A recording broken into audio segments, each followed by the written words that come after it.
Por favor, tengan sus Biblias abiertas ahí en Mateo 11, 20 al 30. Continuamos con esta serie de prédicas de Mateo. Comenzamos el año pasado y seguimos gozándonos y aprendiendo de este maravilloso evangelio. Hermanos, la vida tiene muchas paradojas. Están ahí. Pocas veces las meditamos o pocas veces nos damos cuenta, pero cuando nos ponemos a pensar en las paradojas que hay en la vida podemos terminar filosofando mucho. ¿Qué es una paradoja? Una paradoja es básicamente cuando dos ideas opuestas o contrarias expresan algo real o verdadero. Suena a una contradicción, dos ideas contrarias, como frío caliente. Pero luego de una profunda reflexión podemos ver que algunas paradojas expresan verdades muy potentes. Por ejemplo, yo pensaba, ¿qué ejemplo de paradoja puedo dar? Por decir una, para vivir hay que morir. Esa es una paradoja. Para vivir hay que morir. Las ideas son contrarias. Morir para vivir, si muero ya no vivo. Pero podemos decir que en la naturaleza lo vemos todos los días. Un fruto tiene que caer a la tierra, tiene que secarse y morir para que quede solo la semilla, y de esa semilla brota un gran árbol. Entonces, esa es una paradoja básicamente. Y me llama mucho la atención que en la Biblia encontramos también paradojas. Y el pasaje de hoy nos recuerda la gran paradoja del Evangelio. Así que les quiero invitar a prestar atención a este pasaje que vamos a estudiar a continuación. Pero permítame antes hacer una oración. Señor Todopoderoso, toma mis labios y habla por medio de ellos. Toma nuestras mentes y ayúdanos a pensar tus pensamientos. Toma nuestros corazones y enciéndelos con tu amor. Por Cristo te lo pedimos. Amén. Vamos a los versos 20 al 24. Primero recordemos el contexto de este pasaje. Si tú ves el principio del capítulo 11, vemos que Juan el Bautista, comienza con Juan el Bautista que está en la cárcel. Y Juan envió a 2 discípulos a Jesús para preguntarle si él era verdaderamente el Mesías o tenían que seguir esperando. El mismo Juan, el profeta más grande de la historia, según Jesús, dudó de la misión de Jesús. Pero el Señor amorosamente disipó todas las dudas de Juan con una respuesta magnífica a estos 2 discípulos. Y Él los mandó que vuelvan a Juan para consolarlo, para afirmarle: Juan, no esperes más, yo soy el Mesías. Y ahí es donde Jesús dice en el verso 11 que no ha habido nadie más grande que Juan. No ha habido profeta más grande que él. Pero aún así, aun cuando Dios envió al profeta más grande, las multitudes no le creyeron. No respondieron a la predicación de Juan. De hecho, Juan el Bautista está preso. Y es por eso que Jesús en el verso 12 dice estas palabras enigmáticas: el reino de los cielos sufre de violencia y los violentos lo arrebatan. Yo creo que esa frase significa que gente malvada, gente violenta como Herodes, está tratando de arrebatar, de quitar el reino de los cielos al pueblo. ¿Cómo? Atacando, encarcelando a aquellos que anuncian el reino, como Juan, tratando de silenciar a los emisarios del reino. Entonces Jesús claramente dice que el reino de Dios está envuelto en un conflicto. Hay una lucha encarnizada. Y en ese contexto es donde Jesús hace este lamento que hemos leído hoy. Él lamenta que las multitudes, la gente, no respondieron al mensaje de Juan y tampoco están respondiendo a su mensaje, al mensaje de Jesús. Jesús dice que la gente se quejaba de Juan diciendo que tiene un demonio, verso 18. Pero también la gente se quejó de Jesús diciendo que es un glotón y borracho, verso 19. No pueden contentar a nadie. Y es ahí donde Jesús dice estas palabras de juicio.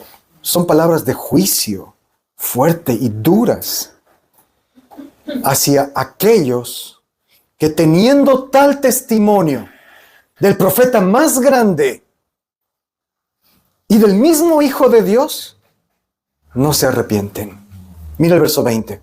Jesús comienza a reprender a las ciudades donde Él había hecho muchos de sus milagros. Y esta es la paradoja del Evangelio. El Evangelio no es solamente amor y perdón. El amor también es juicio y castigo. El Evangelio no solamente es vida eterna, es también acerca de la muerte eterna. Y aquí Jesús está hablando de esa parte dura y difícil, el juicio. Y Él hace esta reprensión a estas ciudades. Él dice, ¡ay! Este es un lamento, una expresión de dolor. ¡Ay de ti! Verso 21. ¡Ay de ti, Corazín! ¡Ay de ti, Betsaida! Son las ciudades donde Él había hecho la mayoría de sus milagros, donde Él había estado predicando, donde Él había estado sanando, donde Él había estado ministrando. Y la gente de esas ciudades había disfrutado de esos milagros. La gente de esas ciudades habían salido a verle multitudes, habían sido alimentadas por Jesús milagrosamente. Se habían maravillado de ver las grandes maravillas que Él hacía, pero no se arrepintieron. No lo recibieron a Él. Estaban felices de recibir los beneficios, pero reconocerlo a Él como el Señor era otro tema. Queridos hermanos, este pasaje es una prueba bíblica de que el hecho de recibir la bendición de Dios, el hecho de recibir incluso un milagro de parte de Dios, no quiere decir que tú ya cuentas con la aprobación de Dios o eres su hijo o su hija. Porque está en nuestra naturaleza el querer ver milagros y el querer la ayuda de Dios. Y muchos se acercan a Dios en momentos de necesidad. Y muchos pueden recibir, porque Dios es misericordioso y bueno, pueden recibir lo que piden, lo que anhelan. Y Dios en su bondad les da, sea sanidad, sea bendición, ayuda. Pero eso no quiere decir que estás adentro en el reino de Dios. Porque lo que Dios, escúchame bien, lo que Dios busca es el arrepentimiento. Arrepentimiento, que recibamos a su Hijo como Señor y amo de nuestras vidas. La verdadera evidencia de una fe verdadera no es que haya milagros en mi vida o alrededor nuestros. ¿Cuántas veces he escuchado, en tal iglesia está el Espíritu de Dios, tal iglesia es de Dios? ¿Por qué? Porque hay milagros allá. Y uno va y escucha lo que se está predicando y no es el Evangelio.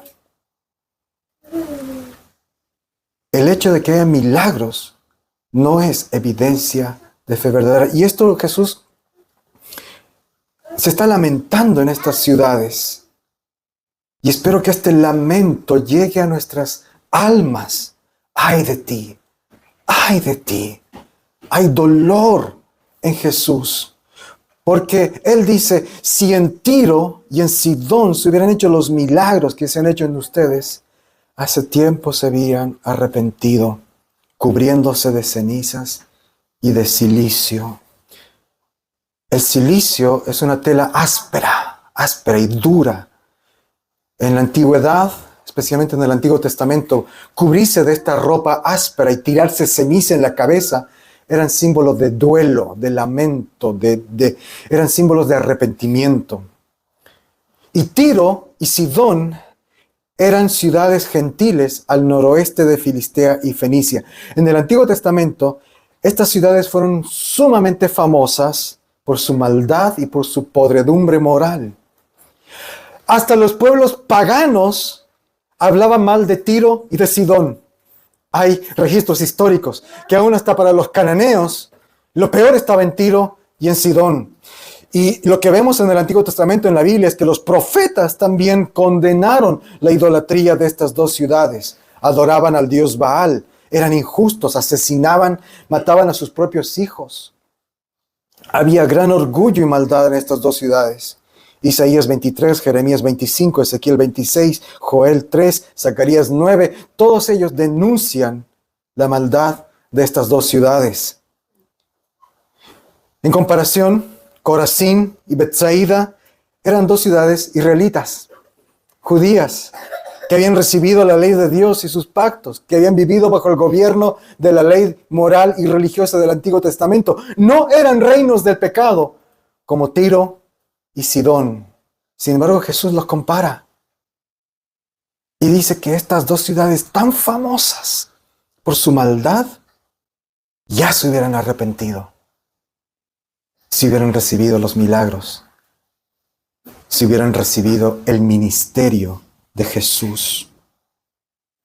Queridos hermanos, yo quiero ver la mano de Dios obrando en cada una de nuestras familias. Yo quiero que nuestra iglesia reciba el poder de Dios. Yo quiero que veamos milagros, verdaderos milagros en medio nuestro. No es que estoy en contra de los milagros, por favor, no me entiendan mal. Pero lo que Dios quiere verdaderamente darnos es arrepentimiento. No dejemos de pedir milagros, bendiciones. De hecho, hoy día estuvimos orando precisamente por eso. Pero hermanos, nuestra prioridad debe ser tener un corazón sensible para amar a Jesús y para confesar nuestros pecados cuando los cometemos. Tenemos que vivir vidas que aman a Jesús en arrepentimiento. El arrepentimiento es la respuesta adecuada a los milagros de Jesús. Cuando el Señor te bendice, cuando el Señor te concede algo que le estás pidiendo, que eso genere en ti humildad y amor. Y más hambre de Jesús. Más hambre de Jesús. Y si no has recibido nunca un milagro o una cosa sobrenatural, no estás incompleto. No es que te falta algo. Lo que Dios quiere en cada uno de nosotros y lo que Dios busca es un corazón arrepentido. En Juan, Jesús lo dice en otras palabras, porque el Padre busca adoradores que le adoren en espíritu y en verdad. Eso es lo que Él está buscando. Eso es lo que Él quiere generar en nuestra iglesia. Mira el verso 23. Jesús tiene palabras muy duras también sobre la ciudad de Cafarnaúm o Capernaum. Depende de la traducción, es la misma ciudad, Cafarnaúm o Capernaum. Esto es muy interesante porque Capernaum era la ciudad de Jesús. Recordemos, Jesús nació en Belén, pero desde niño se fue a vivir con sus padres a la región de Galilea, a la ciudad de Nazaret. Por eso le conocían como el Nazareno. Pero cuando él comenzó su ministerio público, dejó Nazaret, que era un pueblito rural, y se fue a vivir a la ciudad más grande, más central del norte, en la región de Galilea. Esa ciudad fue Capernaum. Jesús escogió esta ciudad para darle el gran privilegio de que sea su base de operaciones. Desde Capernaum, él siempre viajaba predicando el evangelio de las otras ciudades y siempre volvía a Capernaum. Y es ahí donde él hizo muchos más de sus milagros y sus prédicas. Y Jesús dice que Capernaum se había llenado de orgullo. Se había elevado hasta el cielo, dice el verso 23. Pero caerá hasta el Hades. El Hades es el lugar de los muertos. Otras versiones lo traducen como el abismo. Es una imagen. Jesús está diciendo, tú estás tan orgullosa, vas a caer muy hondo, vas a caer muy profundo. Y ahora él contrasta Capernaum con la ciudad de Sodoma, otra ciudad famosa por su pecado en la antigüedad. De hecho, en la Biblia Sodoma es la ciudad de pecado por excelencia. Génesis 18 y 19. Era tan grande su maldad que Dios determinó destruirla por completo junto con todos sus habitantes y la destruyó. Pero Jesús dice, si en Sodoma en esa ciudad tan malvada, si hubiera hecho los milagros, si se hubiera hecho la predicación que se hizo en ti, Capernaum, se hubieran arrepentido. Y hasta el día de hoy Sodoma estaría viva. Y Jesús concluye, por tanto, el castigo para Sodoma será más tolerable que para ustedes. ¡Qué fuerte! ¡Qué fuerte! Eso nos está mostrando que hay una tremenda responsabilidad en aquel pueblo que ha recibido la predicación y la bendición del Evangelio.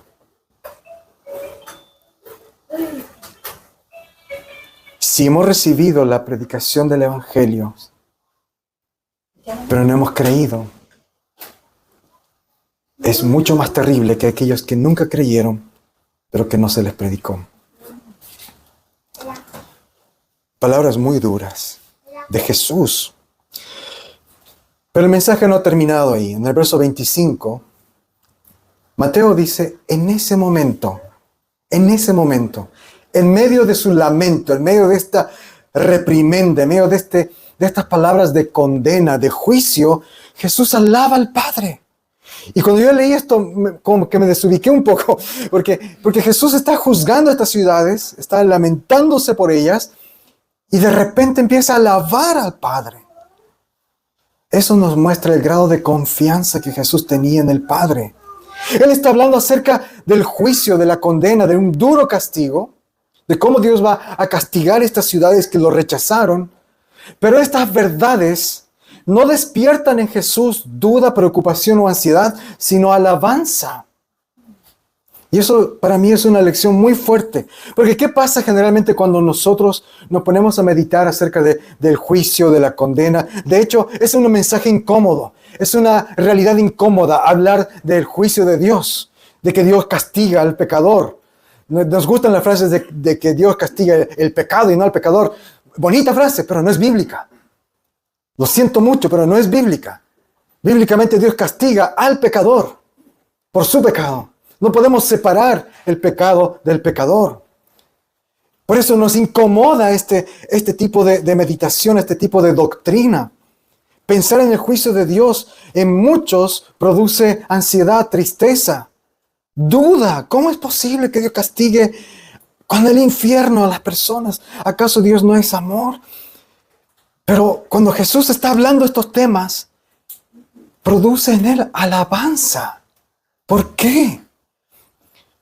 Jesús dice, te alabo, Padre, porque estas cosas las escondiste de los sabios y de los entendidos y las revelaste a los niños. Sí, Padre, porque así te agradó.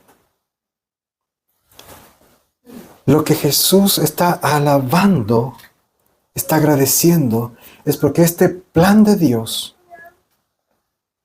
está en manos de Dios. Dios es soberano. Él dice Señor del cielo y de la tierra. Él es verdaderamente dueño de todo y Él puede hacer lo que quiera. Sus planes son incomprensibles. Los sabios, los entendidos, no lo entienden. Pero los que son como niños lo pueden aceptar. Lo pueden aceptar sin entenderlo. Lo que Jesús está diciendo aquí es que podemos confiar en el Padre. ¿Acaso Él hará algo que es injusto? ¿Hará Dios algo que es injusto? ¿Hará algo Él que sea malo? ¿Será que cuando llegue el día del juicio y Él juzgue a Corazín, a Betsaida, a Cafarnaúm, haya alguien que pueda levantarse y decirle, tú estás cometiendo una injusticia al castigar a estas ciudades? ¿Habrá alguien que pueda presentar un argumento válido y verdadero de por qué Él no debería hacerlo? Jesús está diciendo, estas cosas hay que recibirlas como niños. Y aquí la imagen bíblica, no les recuerdo, cuando veas en la Biblia niños, no está hablando de inocencia. En la Biblia los niños no son un símbolo de inocencia, sino de debilidad. Los niños en la cultura hebrea eran los más débiles de la sociedad. Y en esa época, con las enfermedades y todos los peligros, desde animales salvajes hasta la naturaleza misma, los niños eran los que más fácil y rápidamente se enfermaban y morían. Entonces, cuando la Biblia habla de niños, no es porque está hablando de inocentes, está hablando de débiles. Y Jesús está diciendo aquí que Dios se lo ha revelado esto, no a los grandes, no a los entendidos. En la sociedad de Jesús, los sabios, los que tienen muchos estudios, ellos eran considerados los fuertes, los poderosos, los religiosos. Pero Él dice, no, se lo ha revelado a los que son como niños. Como Él dijo en otra parte, dejen a los niños que vengan a mí, porque de los que son como ellos es el reino de los cielos. De los que son como niños débiles, que necesitan y que pueden confiar en un Padre que los protege, que los cuida y que no va a hacer nada malo por ellos. Y Jesús aquí está confiando en su Padre. Está confiando que el Padre va a hacer lo que es justo, lo que es correcto, lo que es bueno, aun cuando eso signifique juzgar a Corazín, a Betsaida y a Capernaum. Hermanos, el tema de la soberanía de Dios es un tema teológico muy complejo. Y como dije, a muchos confunde. Pero nosotros podemos confiar en nuestro Padre. Él es un Padre bueno. La prueba de que sea bueno es que Él envió a su Hijo y estuvo dispuesto a renunciar lo más preciado que tenía, su Hijo, para morir por nosotros. ¿Acaso Él, que no entregó a su propio Hijo, que no escatimó a su Hijo, no hará lo que es bueno, justo por nosotros? Confiemos en Él. Aun cuando no entendamos, aun cuando nos cueste el tema del castigo, el tema del juicio, podemos confiar que Dios hará lo que es bueno, justo. Y luego en los versos 27 en adelante, Jesús expresa algo que es tremendo, tremendo. Estos son versos centrales en la Biblia, porque está expresando cuán sorprendente, profunda es su relación con el Padre. Jesús dice que tiene un conocimiento íntimo y sin igual con el Padre. Nadie conoce al Hijo sino el Padre, ni nadie conoce al Padre sino el Hijo. Y nadie puede conocer al Padre a menos que el Hijo se lo quiera revelar. El Hijo de Dios es el tema central, es el punto más alto de la teología cristiana, la cristología. Y Jesús aquí está definiendo lo que nosotros entendemos como cristología. Él es el Hijo de Dios. De hecho, en todo el Evangelio de Mateo, Jesús es validado como el Hijo de Dios en su bautismo. Mateo 3:17. He aquí mi Hijo amado. Es probado como el Hijo de Dios en el desierto. Mateo 4. Dice claramente, el Hijo de Dios fue probado. Es adorado como Hijo de Dios, Mateo 14. Es confesado como el Hijo de Dios vivo, Mateo 16. En la transfiguración es validado como el Hijo de Dios, Mateo 17. Él habló de sí mismo en Mateo 21 y 22 como el Hijo en parábolas. Y se refiere a sí mismo como el Hijo del Padre. Es condenado y crucificado por ser el Hijo de Dios. Y en su cruz ponen el letrero, el Hijo de Dios. Y finalmente, Mateo 28, junto con el Padre y el Espíritu Santo, se nos dice que debemos bautizar en el nombre del Hijo. Jesús es el Hijo de Dios. No es un hijo, es el Hijo de Dios.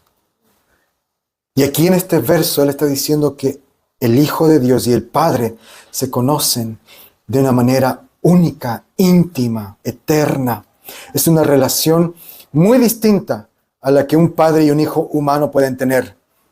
Yo tengo una relación, creo, cercana con mis hijos, pero jamás en mi vida podría decir, si tú quieres conocer a Martín, mira a Josué, habla con Josué, y si tú conoces a Josué, vas a conocerme. O si tú ves cómo es Josué, vas a ver cómo soy yo. Imposible. Josué, por muy cercano y por mucho que se parezca a mí en algunas cosas, es muy distinto. Pero Jesús dijo, ¿quieren conocer al Padre? Conózcanme. La misión de Jesús es dar a conocer al Padre y solo Él puede dar a conocer al Padre. Y es por eso que Jesús luego dice esta maravillosa invitación Y nuevamente aquí otra vez mi cabeza como que explota. Porque ha estado hablando de juicio, pero su mensaje no termina en juicio.